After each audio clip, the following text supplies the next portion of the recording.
আসসালামু আলাইকুম বন্ধুরা, কেমন আছেন সবাই? আশা করি সবাই ভালো আছেন, সুস্থ আছেন। আলহামদুলিল্লাহ আমরাও খুব ভালো আছি, সুস্থ আছি। সোনালী রান্নাঘর অ্যান্ড ব্লগ চ্যানেলে আপনাদের প্রত্যেককে স্বাগত জানাই। আমাদের এদিকে কিন্তু কনকনা শীত পড়েছে, আর এই শীতে কিন্তু শীতের সবজি দিয়ে সব রকম সবজি দিয়ে খিচুড়ি খেতে দুর্দান্ত লাগে। তো তার জন্য আমি আজকে সমস্ত রকমের শীতের সবজি দিয়ে একটা খিচুড়ি বানিয়েছি, আর সেই রেসিপিটা আজকে তোমাদের সঙ্গে শেয়ার করব। খিচুড়িটা দেখতে যতটা সুন্দর হয়েছে দেখতেই পাচ্ছ, খেতে কিন্তু তার থেকে দ্বিগুণ মজার হয়েছিল। তো তার জন্যই তোমাদের সঙ্গে শেয়ার করতে চলে এলাম। আর এখন কিন্তু শীতের সমস্ত সবজির দামই কিন্তু অনেকটা কমে গেছে, তাই কেনারও কোনো টেনশন নাই। তো কী কী সবজি নিয়েছিলাম সেটাই আজকে প্রথমে দেখিয়ে দিচ্ছি, কারণ সবজিগুলো কাটা দেখাতে গেলে অনেক বড় হয়ে যাবে ভিডিও। তো সব থেকে শর্টের মধ্যে ছাড়ার চেষ্টা করব। তো এখানে নিয়েছি গাজর কুচি, দুটো আলু কুচি, টমেটো কুচি, বাঁধাকপি, আর নিয়েছি এখানে মটরশুঁটি। এটা একটা থালার মধ্যে রেডি করে নিয়েছি। তারপরে এদিকে আর একটা থালা নিয়েছি, এখানে নিয়েছি লাউ, 4 ভাগের 1 ভাগ নিয়েছি লাউ, ফুলকপি, আর নিয়েছি দেশি বেগুন, 1 পিস দেশি বেগুন নিয়েছি। নিয়ে সবকে ছোটো ছোটো করে কেটে ধুয়ে পরিষ্কার করে আমি রেডি করে নিয়েছি। আর এদিকে নিয়েছি অনেকটা পরিমাণে ধনিয়া পাতা। ধনিয়া পাতাও মার্কেটে অনেক সস্তা হয়ে গেছে, তাই বেশি বেশি করে দিবেন, বেশি বেশি টেস্টি লাগবে। তো এই তো সমস্ত আমি উপকরণ রেডি করে নিয়েছি, এখন শুধু রান্না করার পালা। তা আমি সবসময় প্রেসার কুকারে ভরে খিচুড়ি বানাই তাড়াতাড়ির মধ্যে, কিন্তু আজকে আমি একটু আলাদাভাবে তৈরি করেছি। আর অনেক মানে সব সবজি দিতে গিয়ে অনেক বেশি হয়ে গেছে। আর এখানে আমি সয়াবিনটা ভিজিয়ে দিয়েছিলাম আগে থেকেই। তো এই হাঁড়ির মধ্যে আমি তৈরি করব আজকের খিচুড়িটা। তার জন্য আমি সরষের তেল দিয়ে দিলাম প্রথমেই। সরষের তেল দিয়ে সরষের তেলের মধ্যে এখন দিয়ে দিব আদা রসুনের পেস্ট। তো বড় চামচের 1 চা চামচ আমি দিয়ে দিলাম, মানে 1 চামচ ভরে দিয়েছি।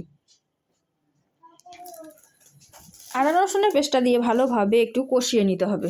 তো আমি আদা রসুনের পেস্টটাকে ভালোভাবে কষিয়ে নিয়েছি, যাতে আদা রসুনের কাঁচা গন্ধটা না থাকে, তার জন্য। তো মশলাটা আমি খুব ভালোভাবে কষিয়ে নিচ্ছি, দেখতেই পাচ্ছেন। এখন আমি এর মধ্যে দিয়ে দিব যে সয়াবিনটা ভিজিয়ে রেখেছিলাম, সেই সয়াবিনটা দিয়ে দিব।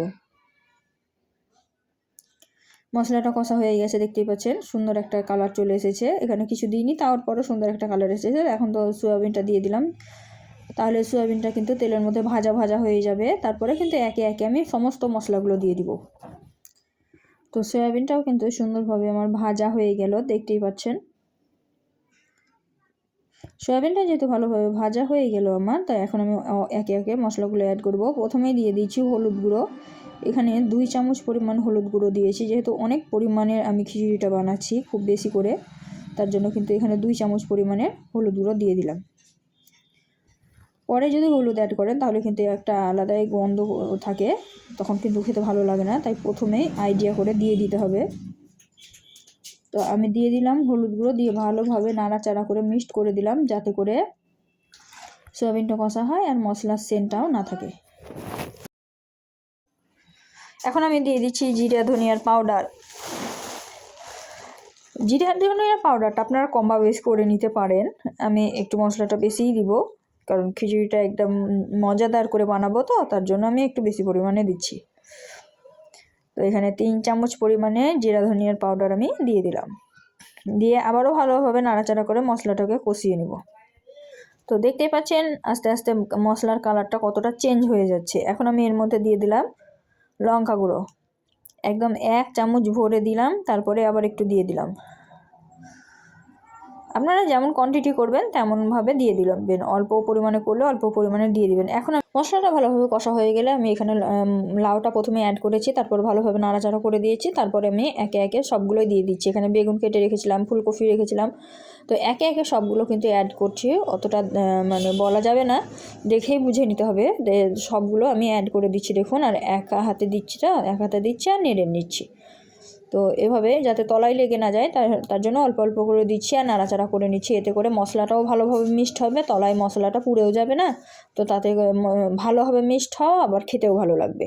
তো সব মশলা আমি ভালোভাবে একদম সবজির গায়ে মাখো মাখো করে লাগিয়ে দিয়েছি, দেখতেই পাচ্ছেন। কষে নিয়েছি। এখন আমি গাজর, মটরশুঁটি, বাঁধাকপি আর আলু যা কেটে রেখেছিলাম, ওই থালার সমস্ত সব উপকরণই আমি এর মধ্যে দিয়ে দিব একে একে। সবগুলো উপকরণ আমি দিয়ে দিলাম, দেখতেই পাচ্ছেন। টমেটো কুচি সব কিছুই একসাথে ঢেলে দিলাম, দিয়ে ভালোভাবে নাড়াচাড়া করে মশলা সঙ্গে কষিয়ে নেব। এখানে কিন্তু কোনো রকমের জল ব্যবহার করব না আমি। লাউয়ে যে পরিমাণে জল বার হবে, টমেটোতে যে পরিমাণে জল বার হবে, তাতেই কিন্তু সম্পূর্ণ সবজি ভালোভাবে রান্না হয়ে যাবে, কষানো হয়ে যাবে। তো আমি এটাকে হালকা আঁচে ঢাকা দিয়ে দিয়ে কষিয়ে কষিয়ে রেডি করব। এই খিচুড়ির এটাই মানে নতুনত্ব যে এই খিচুড়িতে আমি সমস্ত সবজিটাকে সুন্দরভাবে কষিয়ে কষিয়ে রান্না করে নেব। আর আলাদা করে ডাল আর চাল প্রেসার কুকারে ফুটিয়ে নেব, দিয়ে দুটোকে একসঙ্গে রান্না করব। তো তার জন্য এখানে ডাল আর চাল আমি নিয়েছি, ধুয়ে পরিষ্কার করে তারপরে একটা প্রেসার কুকারে ভরে দিয়েছি সিদ্ধ হওয়ার জন্য। প্রেসার কুকারে যখন 3 থেকে 4টা সিটি মারবে তখন কিন্তু আমি একবার চেক করে নেব, কারণ ভাতটা গলা গলা হবে, তারপরেই কিন্তু আমি এর সঙ্গে মিক্সড করব। এদিকে প্রেসার কুকারটা চাপিয়ে দিয়ে আমি এদিকে অনবরত নাড়াচাড়া করে দিচ্ছিলাম। নাড়াচাড়া না করলে কিন্তু তলায় লেগে যেতে পারে, তাই মাঝে মধ্যেই কিন্তু নাড়াচাড়া করে দিতে হবে।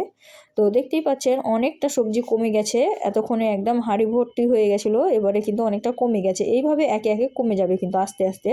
তো এখন আমি এর মধ্যে লবণ দিয়ে দিচ্ছি, পরে যদি আবার লাগে তা আবার দিয়ে দিব। আমি এখানে 4 চামচ ভরে দিয়ে দিলাম, যেহেতু কোয়ান্টিটিটা অনেক বেশি আছে সেই কারণে আমি 4 চামচ দিয়ে দিলাম। যদি পরে লাগে তাহলে আবারও অ্যাড করে দেবো, সেটা আপনারা কম বেশি দেখে দিয়ে দিবেন। তো আমি নাড়াচাড়া করে দিয়েছি ভালোভাবে, তারপরে কিন্তু ঢাকা দিয়ে দিয়েছি। ঢাকা দিয়ে আমি কিছুক্ষণ রেখেছিলাম, তারপরে আমি দেখাচ্ছি দেখুন কতটা সুন্দর হয়েছে, অনেক জল বেরিয়েছে। এই জলে কিন্তু সম্পূর্ণ সবজিটা রান্না হয়ে যাবে। তো এই তো আমি আবারও নাড়াচাড়া করে ভালোভাবে কষিয়ে নিচ্ছি। সবজিটা এমনভাবে কষাবো যাতে সব কিছু সিদ্ধও হয়ে যাবে, মশলাটাও সুন্দরভাবে কষানো হয়ে যাবে, আর একটু জল থাকবে না, এভাবে কষিয়ে নেব। তাহলে কিন্তু খিচুড়িটা খেতে বেশি ভালো লাগবে। আর ভাত আর চালের তো টেনশন নাই, যেহেতু আমি পাশে প্রেসার কুকারে বসিয়ে দিয়েছি। তো দেখতেই পাচ্ছেন কতটা কমে গেছে সবজিটা, আর একদম জলে ডুবে গেছে। এটা কিন্তু জল আমি একটু এক্সট্রা ব্যবহার করিনি, এটা সবজিরই জল বেরিয়েছে। লাউ থেকে তো প্রচুর পরিমাণে জল বার হয়, এটা লাউ থেকে বেরিয়েছে। তো আমি মাঝে মাঝেই কিন্তু ঢাকাটা তুলে নাড়াচাড়া করে দিচ্ছিলাম, দেখতেই পাচ্ছেন। আর জানালার ফাঁক দিয়ে দেখুন আমার গাছগুলো দেখা যাচ্ছে। আমি জানালার পাশেই কিন্তু গাছগুলো লাগিয়েছি, গাছগুলো অনেক সুন্দর লাগছে। আমার টমেটো গাছে কিন্তু টমেটো চলে এসেছে, আর কফি গাছে কিন্তু কফি বানতে শুরু হয়ে গেছে। আর ধনেপাতা তো আমি সব কিছুতেই তুলে ব্যবহার করি। তো বাড়ির পাশে এভাবে যদি ছোট ছোট করে গাছগুলো লাগিয়ে দেন তাহলে কিন্তু খুব অল্প পরিচর্যার মধ্যে সুন্দর ফসল দেয়, আর একদম কেমিক্যাল মুক্ত। তো এই তো আমি আবারও ঢাকনা খুলে খুলে ভালো করে নাড়াচাড়া করে দিচ্ছি। দেখুন কত সুন্দর হচ্ছে রেসিপিটা। এদিকে প্রেসার কুকারটা খুলে আমি দেখলাম ভাত একদম সিদ্ধ হয়ে গেছে, দেখুন কত সুন্দর, ডালগুলো একদম অনেক বেশি সিদ্ধ হয়ে গেছে।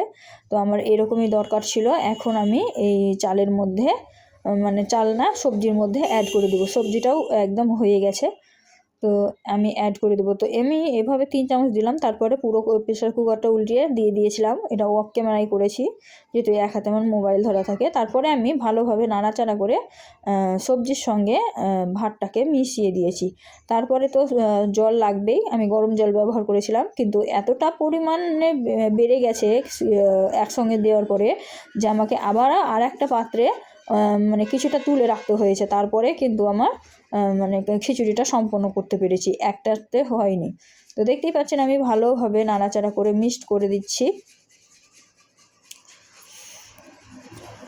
তো দেখতেই পাচ্ছেন আমি কিন্তু গরম জল দিয়ে দিয়েছি। গরম জল দিয়ে এদিকে অর্ধেকটা তুলে নিয়েছি, দেখুন অর্ধেক না, মানে যতটা তুললে ওই পাতিলে ঠিক হয় সেরকমভাবে তুলে নিয়েছি, নিয়ে বাসের একটা পাতিলে দিয়ে দিয়েছি। আর এটা দেখুন এখানে কিন্তু আমি এখন ভালোভাবে ফোটাবো, যেহেতু গরম জল দিয়েছি, দিয়ে খিচুড়িটা ভালোভাবে মিক্সড করতে হবে। এই তো আমি দেখাচ্ছি দেখুন, এখানে কিন্তু কোনো রকমের আমি স্কিপ করিনি, একদম পুরোটাই দেখিয়েছি। দেখুন কত সুন্দর লাগছে। এরকমের খিচুড়ি যদি স্কুলে দেয় না, তাহলে একটা স্টুডেন্টও স্কুল কামাই করবে না, প্রত্যেক দিন স্কুলে যাবে।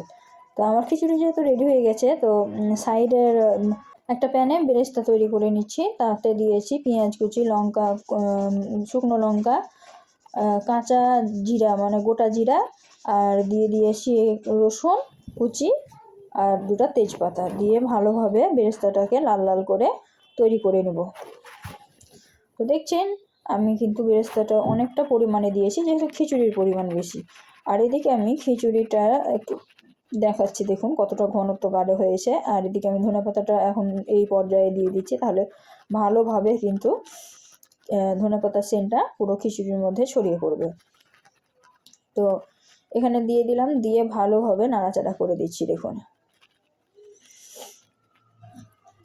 তো আজকের ভিডিওটা একটু বড় হচ্ছে, যেহেতু খিচুড়ি বুঝতেই পারছেন অনেক রকম অনেক প্রসেস, তো তার জন্য একটু বড় হচ্ছে, কিছু মনে করবেন না, ভিডিওটা একটু কষ্ট করে দেখে নেবেন। যেসব বন্ধুরা ভিডিওগুলো আমার দেখেন তাদেরকে অসংখ্য ধন্যবাদ। আর যারা দেখবো মনে করেন দেখতে পারেন না, তারা অবশ্যই দেখবেন। সুন্দর সুন্দর রেসিপি শেয়ার করি কিন্তু আমি, যেগুলো খেতে অনেক টেস্টি হয় আর অনেক অল্প উপকরণেই হয়ে যায়। তো এই তো কত ফুটছে, দেখুন কত সুন্দর খিচুড়িটা। ধনেপাতার আর চিনমানও পাওয়া যায় না, একদম মিশে গেছে। এখন আমার বেরেস্তাটাও আমি দেখাচ্ছি, দেখুন পাশে বেরেস্তাটাও কিন্তু অনেকটা হয়ে গেছে। এখন আমি বেরেস্তাটা খিচুড়ির মধ্যে ঢেলে দেবো। এর থেকে বেশি পোড়ালে তখন তিতো তিতো ভাব লাগবে, তখন খেতে ভালো লাগবে না। তো এই পর্যায়ে দিয়ে দিব।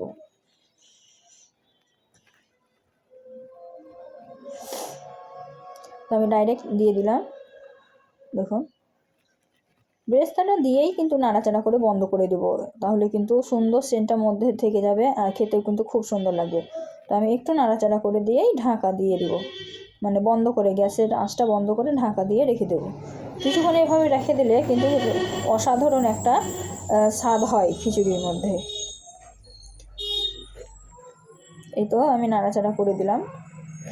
খিচুড়িটা ভালোভাবে ফুটে গেছে, বন্ধ করে দিব। এখন আমি বন্ধ করে আধা ঘন্টা মতো ঢাকা দিয়ে রেখে দিয়েছিলাম, তাতে দেখুন কত সুন্দর একটা কালার এসেছে। তো আজকের ভিডিওটা কিন্তু আমি মানে খিচুড়িটা থালাতে নামিয়ে দেখাইনি, এখান থেকে দেখিয়ে দিয়েছি। যারা বোঝার তারা ঠিকই বুঝে নেবে। তো আজকের ভিডিওটা অনেক বড় হয়েছে, যেহেতু এই পর্যন্ত, এর থেকে বেশি বড় করব না। সবাই ভালো থাকবেন, সুস্থ থাকবেন আর আমার জন্য দোয়া করবেন। খোদা হাফিজ।